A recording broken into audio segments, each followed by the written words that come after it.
This is the illusion of the gross market return.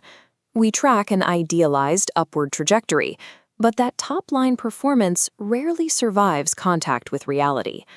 The primary objective of a wealth manager is to maximize the client's actualized net of fee after-tax wealth. To bridge the gap between gross market gains and realized capital, we have to account for the net return frictions paradigm. This consists of two primary forces that erode returns: wealth management charges and taxation. Navigating these forces is a strict regulatory mandate.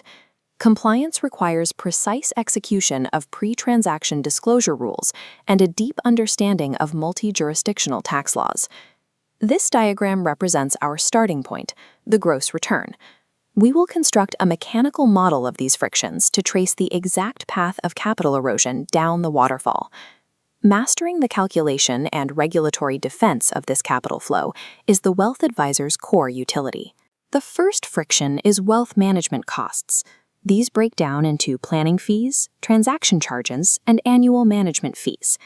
Annual management fees are typically a percentage of assets under management, like a 1% fee staggered to deduct 0.25% quarterly. Regulators mandate the absolute disclosure of all these fees to the client. This disclosure must be provided in writing, strictly before any business is conducted.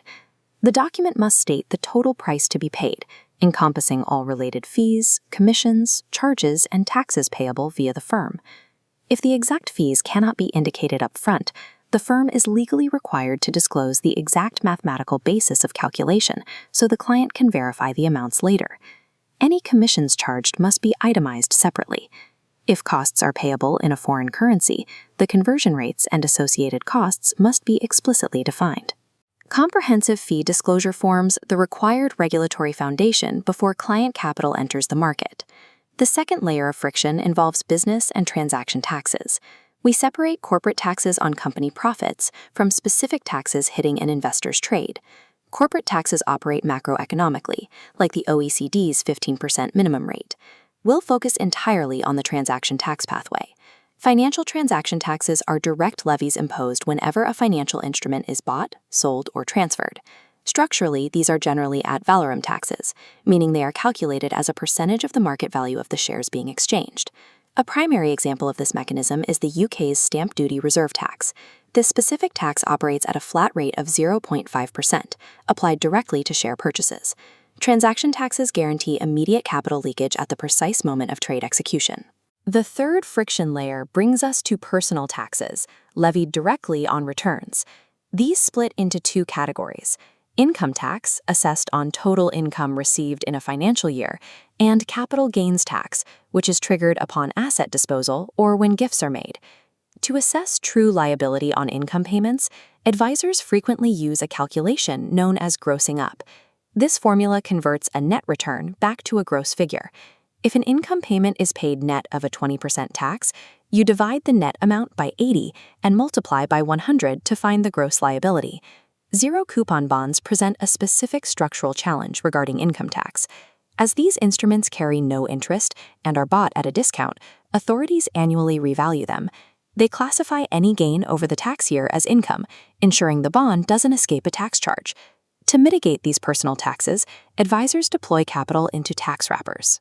Accounts like pension plans or specialized tax-free savings vehicles shelter the assets held within them, preventing ongoing capital gains and income liabilities from eroding the balance. Proactive capital structuring defends the portfolio's momentum against personal tax erosion. The final layer of friction occurs when capital crosses borders, facing taxation on international equity holdings.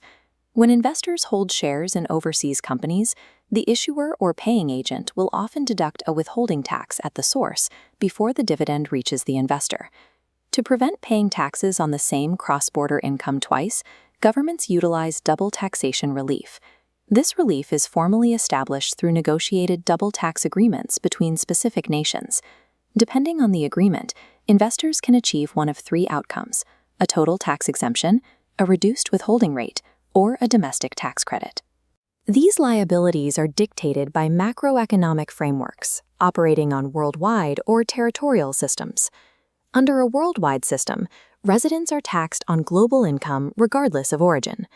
A territorial system restricts taxation strictly to income arising within that country's borders, or income remitted back to it. Optimizing an international portfolio requires an advisor to accurately map the intersection of withholding tax, double taxation relief, and the client's residency system. This diagram illustrates the completed friction waterfall. We trace the capital from the large gross return down through the deductions to arrive at the actualized net return. An idealized gross return remains theoretical until it survives the gauntlet of management fees and multi-layered taxes.